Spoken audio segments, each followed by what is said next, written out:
नमस्कार दोस्तों। एक दो दिन पहले मैं एक वीडियो लेकर आई थी द केरला स्टोरी पर। कुछ लोग यहाँ पर अभी अपनी रोटियां सेकने के लिए द केरला स्टोरी की चर्चा बार बार कर रहे थे। इसके लिए मैंने दोबारा से ये वीडियो बनाई थी।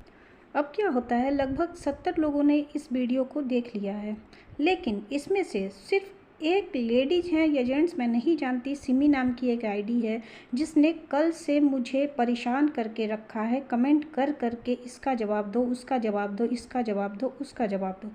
तो चलो मैं जवाब देती हूँ। तुम सिमी हो या सोनिया, मुझे कोई फ़र्क नहीं पड़ता, और अच्छा किया तुमने इतने सारे सवाल करके।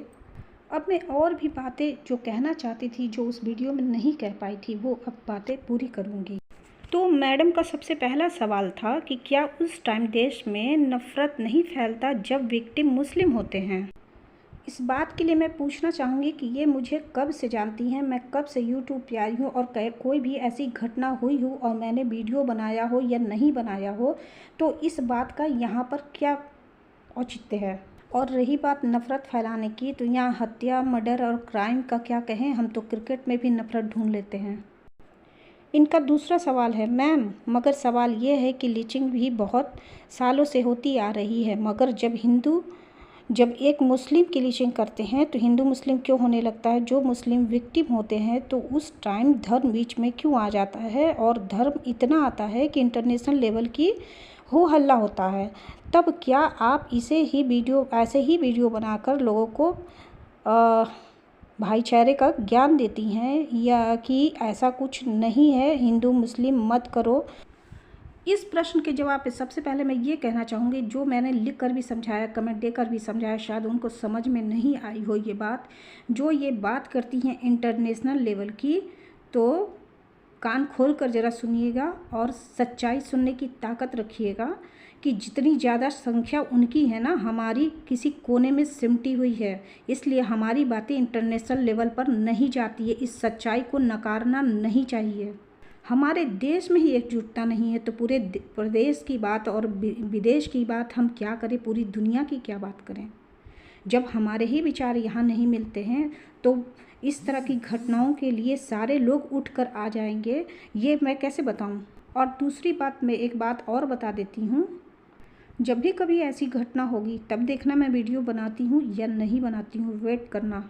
और एक सवाल जो बार बार आप पूछ रहे हो कि मैं किसी को दोष नहीं दे रही हूँ, मैं अपनों को दोष दे रही हूँ, तो ये कहाँ नज़र आ रहा है आपको। आपके सोचने के ढंग में है फ़र्क, बाकियों को नज़र नहीं आ रहा है और आपको नज़र आ रहा है। मैंने कभी ये नहीं कहा कि सिर्फ गलतियाँ हमारी ही होती हैं, दूसरों की भी होती है, पर हम अपनों को सुधार सकते हैं, अपनों के चाल चलन को ही ठीक कर सकते हैं। हम अपने बच्चों को रोक सकते हैं, दूसरे के बच्चों को नहीं रोक सकते हैं। हम उनसे मिलने जुलने के लिए रोक सकते हैं, उनकी एक्टिविटी पर ध्यान रख सकते हैं। मैंने इस बात पर जोर दिया है। और रही बात, एक बात आप बार बार रिपीट कर रहे हो कि जो इनकार कर देती है उन्हें मार दिया जाता है, तो मैं इस बारे में एक वीडियो मैंने बनाया था, लेकिन अपलोड मैंने नहीं किया था। दिल्ली में जो घटना हुई है, आपका कहीं ना कहीं लिंक उसी घटना से है, तो मैं आपको बता देती हूँ कि वो लड़की जब मरी थी वो 10 दिन से अपने घर में नहीं थी और उस लड़के के आसपास के घर में जाके रह रही थी। इसके लिए उसके माँ बाप ने उसे मना किया था, और यहाँ तक उसकी माँ गुस्से में कह भी दी थी कि वो मरे या जिए मुझे कोई फ़र्क नहीं पड़ता है। उसके बाद उस लड़की की हत्या होती है। अगर मैं ये कह रही हूँ तो क्या मैं हत्यारे का सपोर्ट कर रही हूँ? कौन से दिमाग से आप लोग सोच रहे हो कि मैं किसी भी गलत चीज़ का सपोर्ट कर रही हूँ? मैं अपनी चीज़ों को ही सुधार सकती हूँ ना, मैं तुम्हारे कहने को नहीं सुधार सकती ना, तुम्हारी सोच समझ को नहीं सुधार सकती ना। बस यही बातें हैं यहाँ पर, यही मैं कहना चाहती हूँ अपने वीडियो में, कि हम अपने आप को सुधार सकते हैं, अपने विचारों को सुधार सकते हैं, अपने धर्म को सुधार सकते हैं, अपने संस्कारों को सुधार सकते हैं, पर दूसरों पर हमारा वो अधिकार नहीं है। हम उनका प्रतिकार कर सकते हैं, पर उससे पहले हम खुद को संभालें। और फिर से एक बार कह रही हूँ कि हम लोग जितने भी यूट्यूबर यहाँ पर हैं, लगभग हज़ारों की संख्या में यूट्यूबर है, हम में से कितने घरों की लड़कियाँ मुस्लिम धर्म को अपनाई हैं आज तक? कोई है ऐसा कहने वाला कि हाँ हमारे घर की लड़की चली गई है? तो फिर उनका रेशियो भी तो देखो।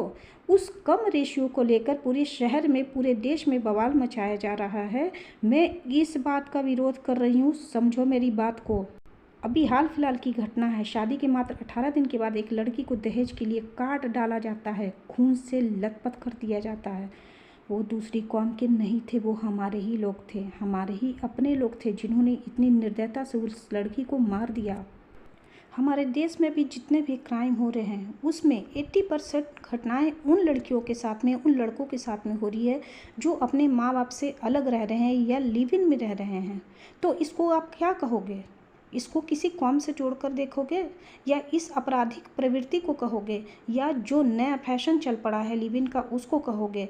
ये प्रेम प्यार मोहब्बत की बातें जब कैरियर बनाने की बातें होती हैं। और एक बात आपने कहा 15-16 साल की लड़की में कितनी बुद्धि होती है, आप मुझे बताओ। 15-16 साल की लड़कियां मैट्रिक करती हैं, इंटर करती हैं, तो क्या उनको माँ बाप इसी चीज़ के लिए भेजते हैं? अब बोलो, इस बात का अगर जवाब है तो देना मुझे।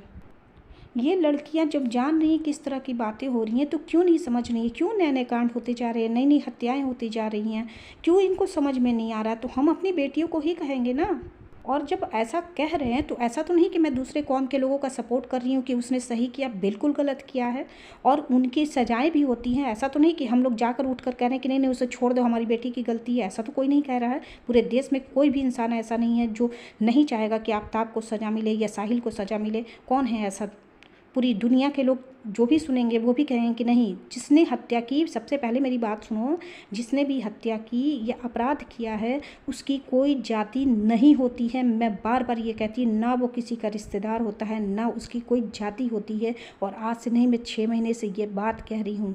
वो सिर्फ और सिर्फ हत्यारा होता है और उसे सज़ा मिलनी चाहिए, चाहे वो किसी भी कौम का हो, कोई भी लगता हो किसी का। अगर इसके बाद भी आपके दिमाग में कुछ उपज रहा है, कोई कीड़ा कुलबुला रहा है, तो प्लीज़ आप कमेंट करिएगा। और मैं जानती हूँ कि ये कमेंट मुझे सिर्फ और सिर्फ परेशान करने के लिए किया जा रहा और कोई नहीं है, इसके पीछे की मंशा कुछ भी नहीं है। इसलिए मैंने कहा कि आप जो कोई भी हो, आपकी मंशा अगर मुझे परेशान करने की है तो आप प्लीज़ परेशान करते रहो। मैं वीडियो पे वीडियो बनाती रहूँगी और आप ही के सवालों के जवाब देती रहूँगी। ध्रुव राठी का नाम सुना होगा, 11 मिलियन सब्सक्राइबर हैं। उन्होंने जब यही सारी बातें केरला स्टोरी के बारे में जब कही है तो उनके व्यूज़ पता है कितने गए हैं? शायद 19 मिलियन गए हैं 1 महीने के अंदर में। तो इतने लोगों ने सुना ना, जाके उनके कमेंट सेक्शन भी तो खंगालो जाकर, कितने लोगों ने गलत कहा और कितने लोगों ने अच्छा कहा। क्या ये सारे लोग 19 लाख लोग पागल हैं क्या बैठे हुए यहाँ पर? 19 मिलियन लोगों ने जो देखा है, सॉरी लाख नहीं, मिलियन लोगों ने देखा है, तो वो क्या सारे पागल है? और भी कई चैनल है जिस पर ये बातें, सारी बातें क्लियर की गई हैं कि इस फिल्म के पीछे क्या मंशा है, क्या हिस्ट्री है, क्या कुछ है इसके पीछे। तो उनसे सवाल करो ना। क्यों वहाँ से डर लग रहा है क्या सवाल पूछने में? यहाँ परेशान करने के लिए मेरे पास आ रहे हो? जाकर उन चैनलों पर भी सवाल करो, वहाँ से तुम्हें सटीक जवाब मिलेगा। और अंत में मैं ये कहना चाहती हूँ कि कौम कोई भी हो, मुझे ना किसी से दुश्मनी निभानी है, ना किसी से दोस्ती निभानी है। जो गलत है वो गलत रहेगा हमेशा। अब अंत में सुनो एकदम काम की बात। मैंने अपने वीडियो पर लिख दिया था 2016 की घटना से प्रेरित होकर ये फिल्म बनाई गई है। बस यहीं से शुरू हो गए सवाल और जवाब, बाकी तो आप खुद समझदार हैं, समझ ही सकते।